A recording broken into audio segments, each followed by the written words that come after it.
tardes, hermanos en Cristo, hermanos de Dunamis. Qué bendición estar en nuestra tercera semana de grupo pequeño. Ya estamos a la mitad de la campaña prácticamente. Estamos viendo a estos héroes de la fe, estos gigantes de la fe. Y esta semana vamos a estar hablando de un joven, se llama José el Soñador, que así se a veces denomina en el mundo secular y aún a veces en el mundo cristiano. En este tiempo de estudio bíblico acerca de la vida de José, debiéramos recordar algunos elementos importantes. Su padre es Jacob. Recordemos que Jacob y Esaú, que sería, digamos, Esaú el tío de José, estos dos hermanos, Jacob y Esaú, vivieron en una familia tremendamente disfuncional. Recordemos que Jacob era el preferido de mamá, Esaú era el preferido de papá.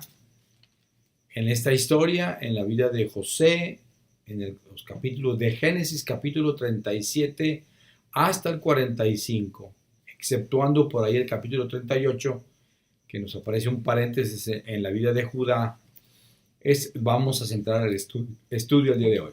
Así que les invito a que disfrutemos cómo es que la fe de José es una fe inquebrantable, a pesar de las diferentes experiencias que tuvo en su vida personal. Su padre Jacob lo tiene ya en edad avanzada. Dice la palabra que Jacob amó a su hijo José más que al resto de sus hijos en ese sentido, y hablando quizás de los 10 anteriores, porque Benjamín era el más pequeño.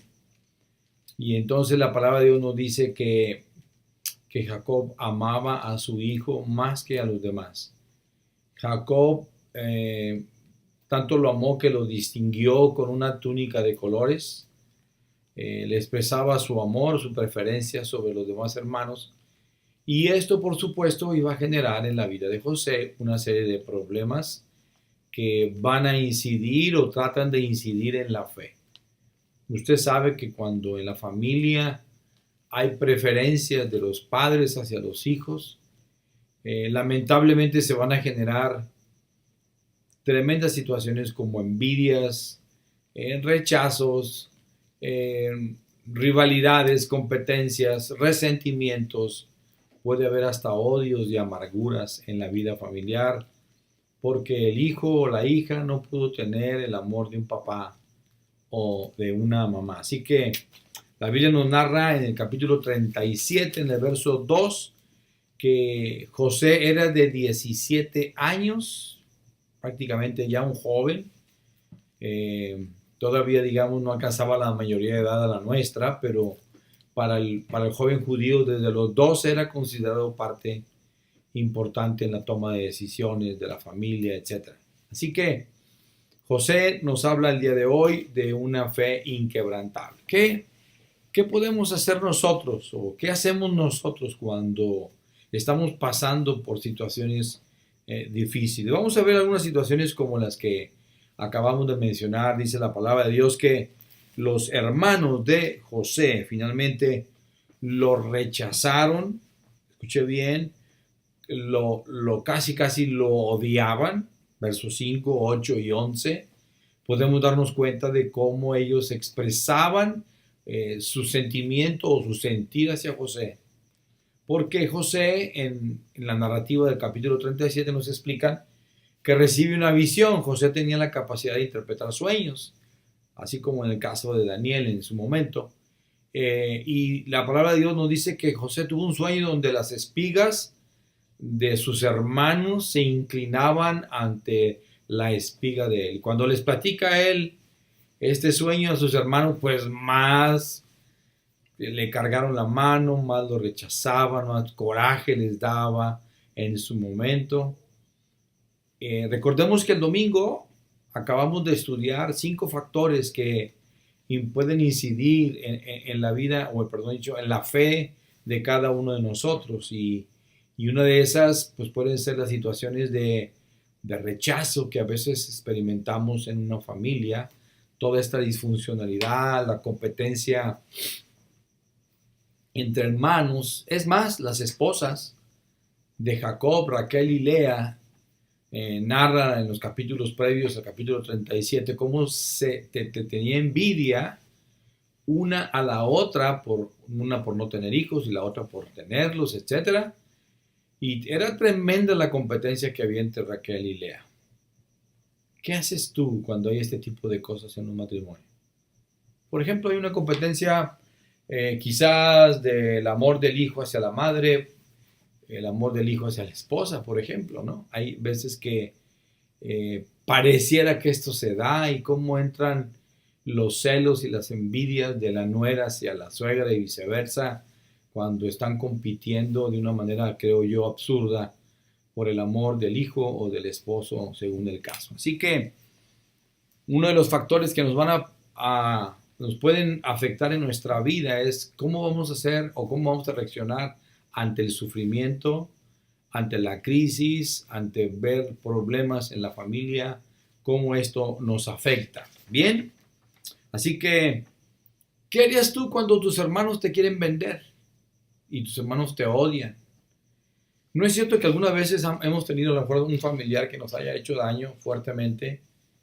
Y en algunos casos, cuando esto ha sido muy marcado con violencia, un padrastro, por ejemplo, y entonces hay quien dice, yo nada más estoy esperando crecer porque me quiero desquitar, quiero tener la venganza de todo lo que me ha hecho este padrastro.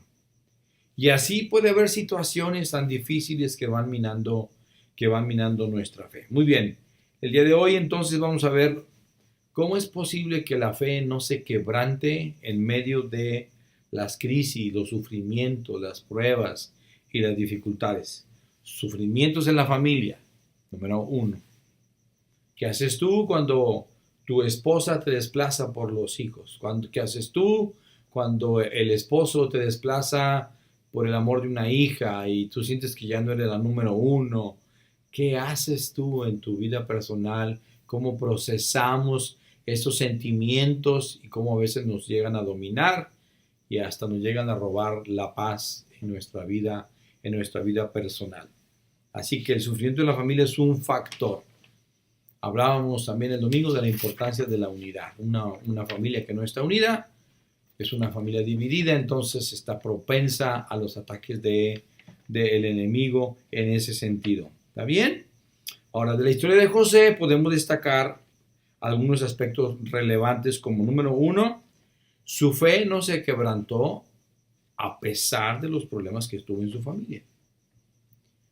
En el capítulo 37 no solamente lo aborrecían, no solamente lo rechazaban, no solamente tenían ganas de hacerle daño, sino dice la palabra que decidieron en algún momento dado, cuando papá Jacob lo manda a visitar a sus hermanos y lo ven llegar, entonces aquellos dijeron, ¿saben qué? Vamos a matarlo. Ahí en el capítulo 37 podemos encontrar cómo estas actitudes de los hermanos finalmente de José se preparaban para dañarle. Ahora, José era un hijo obediente. Esa es otra cosa muy importante. No veo en la vida de José, en su vida con su papá le mandaba a hacer algo, el hijo obedecía. Dice que le informaba acerca de la mala fama de los hijos de las concubinas de Jacob. Bien, entonces, Dios ve lo que tú estás enfrentando, pero Dios también toma en cuenta lo que ya declaró que iba a suceder en tu vida personal. En este sueño que platicábamos, donde se le muestra a José que iba a llegar a una posición de relevancia, de autoridad frente a sus hermanos y también frente a sus padres. Esa era una promesa, un sueño que se le había dado a José. Ahora, no tenemos claro cuánto tiempo transcurre entre los 17 años y el cumplimiento de esta promesa, pero ya venimos estudiando recientemente cómo los tiempos de Dios son muy diferentes a los nuestros. Entendemos 100 años en la vida de Noé para el cumplimiento de la promesa. Entendemos otros 10 años aproximadamente esperando el cumplimiento para tener el hijo Abraham. Y hoy tenemos a un jovencito de 17 años. Ahora, note que cuando estos hermanos lo ven llegar, lo agarran y quieren matarlo. ¿Has sentido el odio de tus hermanos alguna vez en la casa, en la familia? ¿Has sentido odio hacia alguien y que tienes pensamientos así fatales para algún familiar o una persona que te ha hecho mucho daño? Dios en medio de esa situación se manifiesta a través de los mismos hermanos. Rubén intercede por su hermano para que no lo maten y aconseja que mejor lo pongan en una cisterna. Dios siempre va a proveer una salida en medio de la crisis y eso tenemos que creerlo nosotros, eso tenemos que apoyarnos en la palabra. Hay un canto que nos gusta, bueno, creo yo en general a la congregación, sendas Dios hará. Si va a llegar las aguas, no te vas a negar, dice Isaías 43. Y si vas a pasar por el fuego, no te quemarás. Dios abrirá siempre una senda donde parece imposible que llegue la bendición. Esto es algo que debes considerar para que tu fe se mantenga inquebrantable. Nuevamente, repetimos, las circunstancias pueden decir, no hay salida, es imposible que te ayuden, no hay algún familiar que te va a echar la mano en el problema, en la crisis, pero tienes un Dios todopoderoso y esa es una preciosa verdad. Entonces confiemos en ese Dios todopoderoso, que Él abrirá una senda en medio de esta prueba. Pero la historia de José no terminó ahí. Que lo meten en la cisterna, Rubén se aparta por un momento del grupo, de los hermanos, y dice la palabra que ven pasar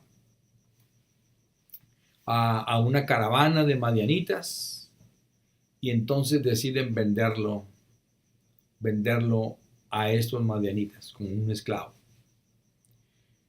Lo venden como esclavo. Cuando Rubén llega se da cuenta que su hermano ya no está en la cisterna y se rasga las vestiduras porque él sabe que él tiene la responsabilidad como hermano mayor sobre los hermanos menores. Ojo, amados hermanos que son primogénitos y que tienen que velar por la vida de sus hermanos o hermanas menores. Qué privilegio ser un primogénito, pero también qué gran responsabilidad. Pero la historia de José no paró allí. Parece que continuaban los sinsabores y la narrativa parece que es uno tras otro, pero muy seguiditos. Y entonces dice que llega y lo venden los madianitas como esclavo en Egipto para llegar finalmente a casa de Potifar. Qué terrible, ¿no? No nos dice exactamente a qué edad. Bueno, dice que apacentaba a los 17, no sabemos si a esa misma edad empezó toda la problemática, pero supongamos que a los 17 fue cuando los hermanos lo agarran, lo meten en la cisterna, lo quieren matar, lo venden, llega a Egipto como esclavo y llega a casa de un general Potifar. En esa casa José se da cuenta, y aquí es bien importante otra vez lo que hemos dicho acerca de la sensibilidad espiritual. Si yo le pongo atención a las circunstancias, es muy fácil que yo no le ponga atención a lo que Dios está tratando de hacer conmigo. Si yo me meto en la dinámica de no se puede, qué mala onda, que Dios no me responde, yo le he pedido, ya me cansé. Cuando tú te metes en esa dinámica, terminas fracasando en tu fe. Pero si cambias tu enfoque y dices, no, el Señor prometió que proveería salida. El Señor declara en su palabra que va a estar conmigo todos los días. El Señor declara en su palabra que yo soy más que vencedor. El Señor me declara en su palabra que el amor que Él me tiene hacia mí nunca se terminará. Entonces mi enfoque cambia y puedo retomar fuerza y vigor para pasar cada circunstancia. En casa de Potifar dice la palabra que Dios había dadole gracia, que todo lo que hacía José prosperaba. Y eso lo vio Potifar. Podemos decir que también José fue un hombre responsable, fue un hombre íntegro, ojo varones, íntegro, responsable, de una sola pieza, intachable, tanto que Potifar dice que le dejó el control de su casa, porque sabía que donde finalmente José obraba, José ponía su mano, Dios lo bendecía. Qué hermoso, ¿no?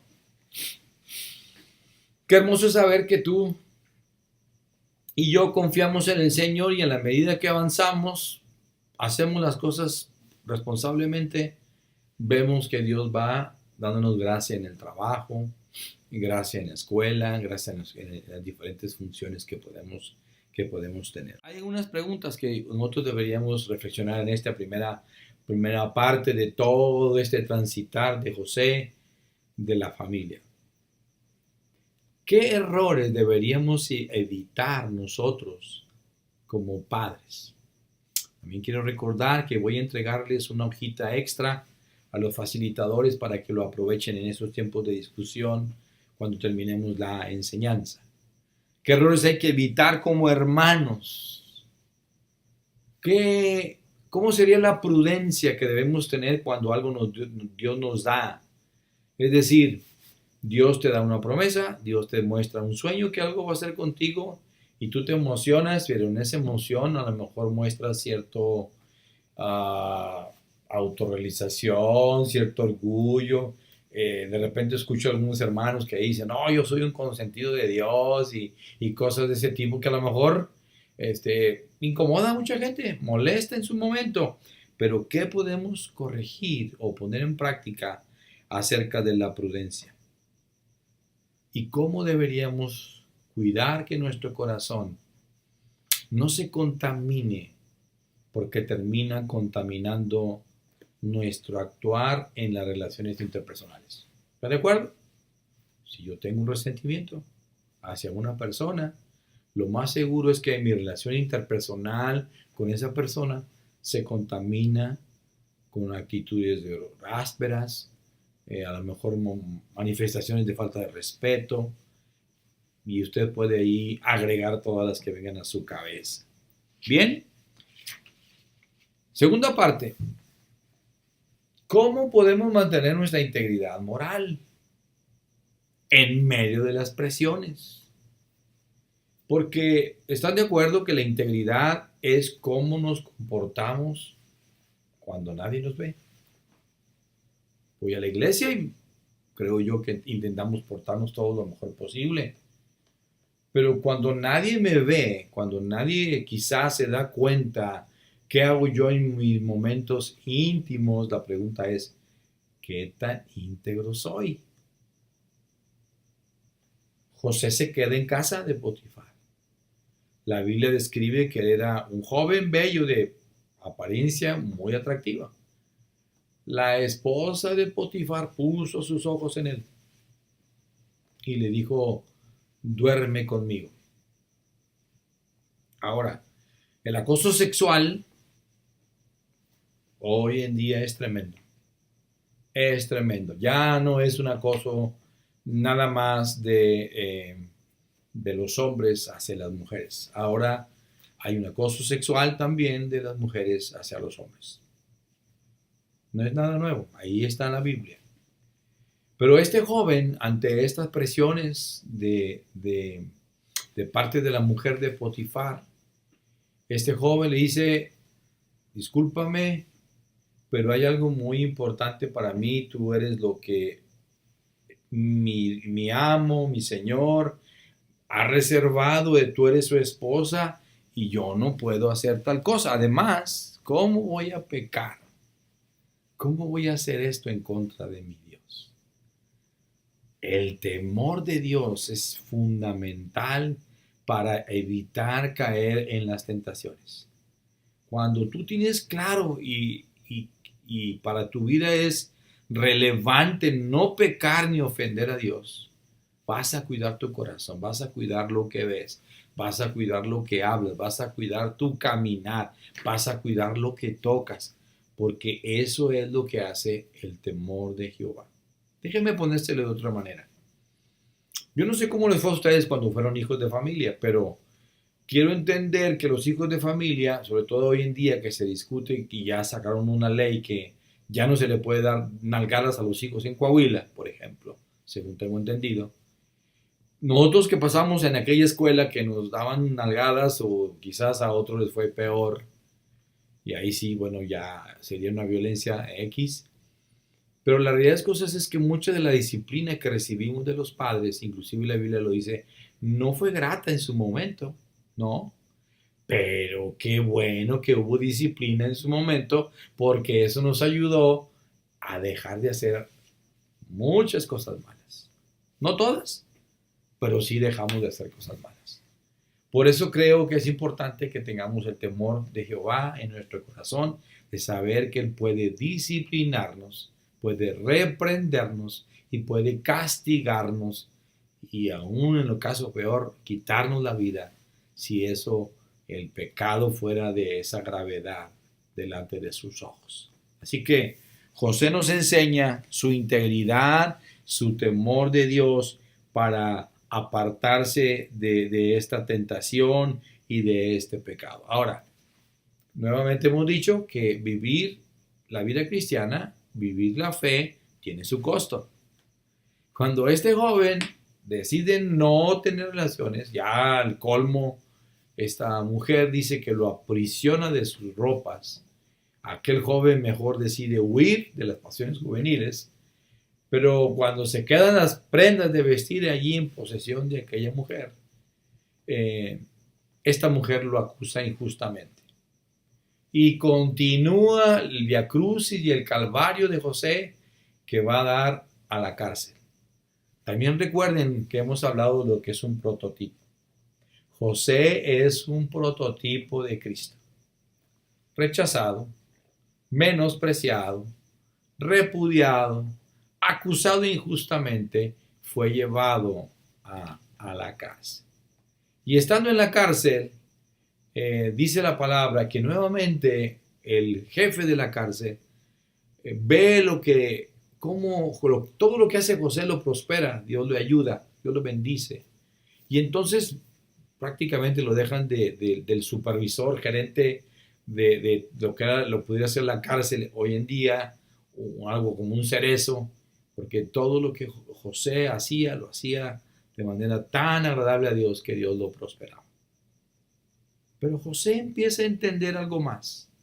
Y es aquí donde tú y yo tenemos que empezar a reflexionar. Cuando pasan muchas cosas negativas en nuestra vida, a ver, me odiaron mis hermanos, a ver, me vendieron, me querían matar, llegué como esclavo, empecé a portarme bien, fui íntegro moralmente y por defender o hacer valer mi fe con buenas obras me mandan a la cárcel, ¿tú qué harías? ¿No se quebrantaría tu fe tal vez en esos momentos o la mía? Pero José finalmente empieza a procesar algo muy importante. A mí se me dio una promesa y él empieza a procesar y es lo que trato de reflexionar aquí en este momento. Echa cabeza cuando las cosas están pasando por un momento difícil, una tras otra, es un alto en el camino y pregúntate, Dios, ¿hay algo que me estás tratando de decir y yo no te estoy poniendo atención? Dios, ¿hay algo que me estás tratando de decir acerca de un pecado que hay en mi vida? Esas dos cosas tienes que considerarlas, los dos extremos. Pecado oculto, algo que estás haciendo incorrectamente, y la otra es, no hay nada malo, estoy preparándote para cosas grandes. Miren hermanos, a medida que vamos subiendo una montaña, ¿estará de acuerdo conmigo? Los riesgos en las alturas son mayores. Porque cuando estoy en la base de la montaña, estoy aquí abajito, pues si me caigo ahí, pues sí me voy a golpear, ¿verdad? Pero no va a ser tan drástico que me caiga a 30 metros de altura y me ruede por la ladera de una montaña. Cuando tú y yo subimos en responsabilidades, subimos en autoridad. Y aquí hay un peligro. Manejar la autoridad y el poder que están ligados, hay un peligro de tentación. Recuerda a quién se le subió a la cabeza el poder y dijo, yo quiero ser como Dios. ¿Recuerdas quién fue? Mucho cuidado, esposos, mucho cuidado cuando tú estás ganando dinero en tu trabajo más que tu esposo, mujer. Cuidado cuando tú crees que eres más capaz que ella o más capaz que él y sientes que tú debes de sobreponerte o ponerte por encima de él o de ella. Cuidado. Todo proviene de Dios. Todo don perfecto desciende de lo alto. Así que cuando Dios te dé una posición de autoridad, hónralo con tu fe, hónralo con tu temor, hónralo con tu obediencia. Muy bien. Nos quedamos entonces en el episodio que está en la cárcel. Y ahora, ¿qué va a suceder en esta historia? Bueno, seguimos leyendo en esos capítulos. Ahí ustedes tendrán la oportunidad de encontrarlos con calma. Y vamos a analizar ahora el hecho de que está allí en esa cárcel y de repente llegan dos personajes, un copero y un panadero de Faraón, y los meten a la cárcel. Y entonces José empieza a reflexionar y ver los que están ahí cabizbajos, tan tristes, y dice, ¿qué les pasa? Pues nada, pues es que tuve un sueño. Ah, caray, ¿quieres contármelo? Yo te lo puedo interpretar. No, pues, ¿sabes qué? Pasaron tres sarmientos y luego los exprimían y sacaban un jugo y los servían en una copa y ya no sé qué pasa, qué va a pasar así. Entonces le dice finalmente José, mira, lo que pasa es que son 3 días y en 3 días tú vas a ser restaurado como copero de Faraón. Y la Biblia dice que se cumplió. Entonces el panadero dice, oye, ¿sabes que yo también tuve un sueño? Eran 3 canastillos de pan, pero yo veía que llegaban los cuervos y se empezaban a comer ese pan. ¿Qué significa? Y José le dice, mira, en 3 días Faraón te va a mandar a matar. Para esto José le había dicho al copero, acuérdate de mí. Qué curioso. Cuando pasas por rechazo familiar, cuando pasas por un odio de los hermanos, cuando pasas por momentos de repudio, de esto de que te traicionan, te venden, te tratan como esclavo, del acto injusto, las presiones sociales, la tentación y todo esto que sufrió José. Y luego viene y le dice al copero, hey, no te vayas a olvidar de mí. La palabra de Dios nos dice que este copero finalmente se olvidó. Pero Dios es providencial. Jehová Jireh es providencial siempre. Jehová Jireh abre puertas donde parece que no hay salida. Abre senda y camino para que llegues a tu objetivo que Dios ha determinado que habrás de llegar. Porque el que empezó la buena obra en ti, la va a terminar hasta el día de Jesús, o hasta el día de Jesucristo. Así que mi hermano, confiar en un Dios fiel, en un Dios verdadero, en un Dios único, admirable y todopoderoso, es lo mejor que podemos hacer. Hay momentos en que nos enfermamos, hay momentos que nos empieza a doler aquí o allá, hay momentos que la situación económica se vuelve estrecha, hay momentos en que no vemos luz, vemos tinieblas, vemos amenazas. Dios sigue estando en control de todo esto. Se da el momento en que Faraón recibe un sueño. Y entonces ese sueño pues movió a todo Egipto. Porque finalmente el Faraón pues se le va el sueño ante eso que empieza a ver. Para resumir, había un tiempo de 7 años donde las vacas comían y estaban gordas. Y luego había, bueno, no en 7 directamente, ya es la interpretación que estoy dando de parte de José. Y luego habla de 7 años de vacas flacas. Y cuando le explica José el sueño a Faraón, Faraón le cae el 20 y dice, pues ¿quién más puede estar al frente de todo esto que va a guardar el grano y que va a administrarlo en silos para poder tener y luego cosechar y vender, bla, bla, bla? Faraón es guiado por Dios, dice, a ver, José debe de ser quien debe de estar al frente de todo esto. Y lo nombra a su mano derecha. Abajito de Faraón estaba José. ¿Y qué crees? Empieza el cumplimiento de aquel sueño de que José llegaría a una posición de autoridad donde sus hermanos tendrían que inclinarse delante de él. ¿Qué harías tú cuando te volvieras a encontrar con un hermano que abusó en su momento violentamente cuando estabas pequeño, te golpeaba? ¿Cómo cómo verías en tu corazón a aquel hermano que siempre se la pasó pues minimizándote, ofendiéndote, insultándote? ¿Cómo reaccionarías que llegara a tu casa y que siempre es prepotente, siempre pudiera llegar, mira cómo tienes tu casa, mira cómo tienes esto y aquello, siempre minimizándote y tú en tu corazón haber guardado tanto tiempo esas cosas? ¿Cómo reaccionarías? Pues la historia nos cuenta que llegó el momento que hubo hambre, donde estaban los hermanos y el papá de José. Y entonces el papá le dice, vayan a Egipto a comprar alimentos. Así que vamos prácticamente al desenlace de esta historia. Ahora bien, tú y yo estamos expuestos, hermano, a la tentación, como lo vimos en su momento. Pero ahora en la siguiente parte vamos a hablar precisamente que estamos expuestos, si no tenemos un corazón sano, correcto, estamos expuestos a desquitar lo que tenemos en nuestro corazón con personas que no merecen nada de lo malo que nos ha ocurrido en nuestra vida. Ejemplo, te faltó amor en tu casa, fuiste una hija rechazada, tus padres prefirieron a tus hermanos, así que tus hermanos no te ven con unos ojos que digas tú de mucho amor.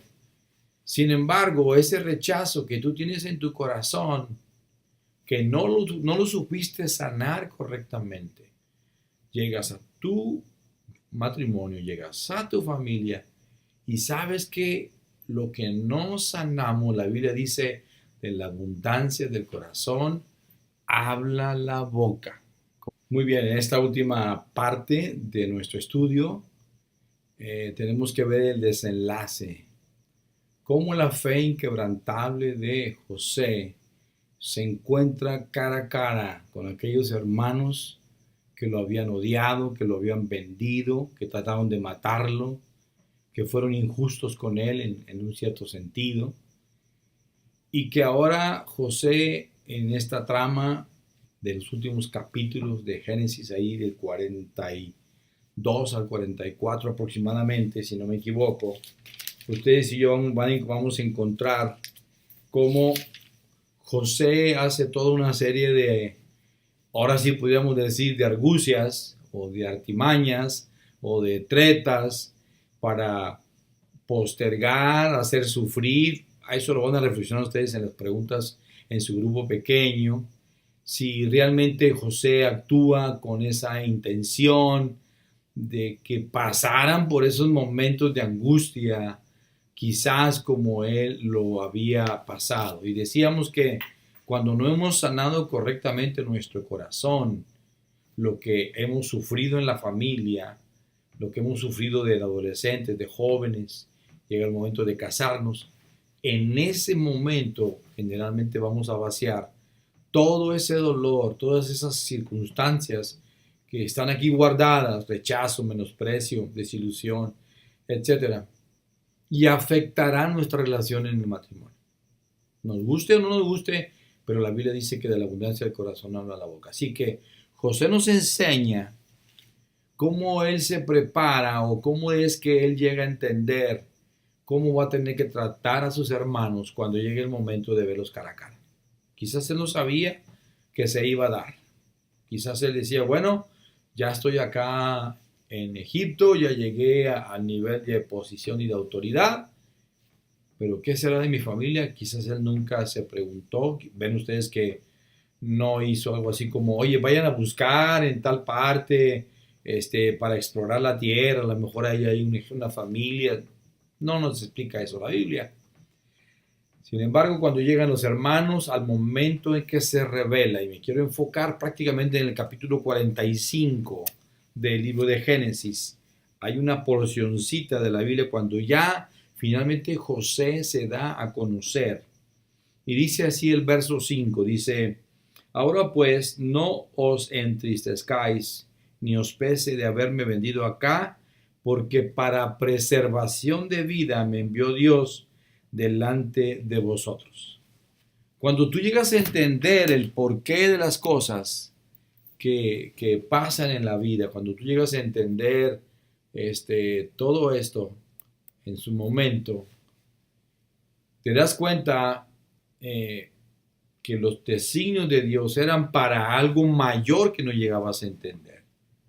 Entonces, todo aquel dolor llegas a poder perdonarlo, llegas a poder superarlo. Pero cuando no tienes claro en tu vida qué es lo que está ocurriendo, seguramente te la pasas quejándote, angustiándote, estresándote. Algunos usamos el mecanismo de meter todo esto que nos está pasando debajo de la alfombra, como si no pasara nada, no quiero ver, no me interesa, y tampoco eso es saludable. Sin embargo, nos muestra la palabra cómo José había procesado todo lo que había sufrido de parte de sus hermanos hasta llegar a Egipto. Es decir, caray, ¿cómo llegué a Egipto? Bueno, pues porque mis hermanos me vendieron con los madianitas y tuve que llegar me vendieron como esclavo a casa de Potifar. ¿Y por qué me vendieron como esclavo? Ah, porque yo fui mandado por mi papá. Y empezó a ligar todos los eventos que había pasado en su vida personal. ¿De acuerdo? Entonces, tres cosas importantes que vale la pena preguntarnos acerca de nuestra fe y qué tan inquebrantable es en nuestra vida. Por ejemplo, número uno, nuestra fe se mantiene firme a pesar de que en mi casa yo soy el único creyente y de mi familia no. En otras palabras, el sufrimiento en mi familia roba, minimiza, destruye, detiene mi caminar de fe. Uno. Dos, ante la injusticia digamos, de los aspectos sociales que pueda yo tener de relaciones interpersonales, Potifar y la esposa de Potifar en este caso, ¿no? Perdón, José y la esposa de Potifar.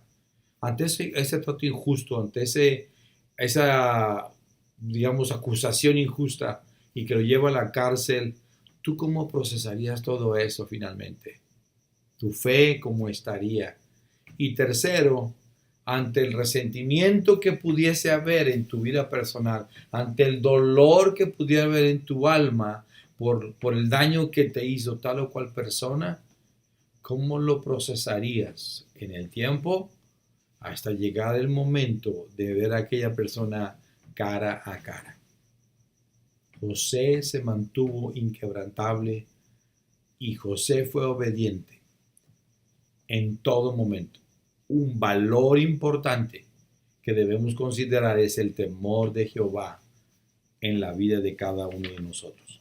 Así que ahí hay algunas preguntas importantes para analizar.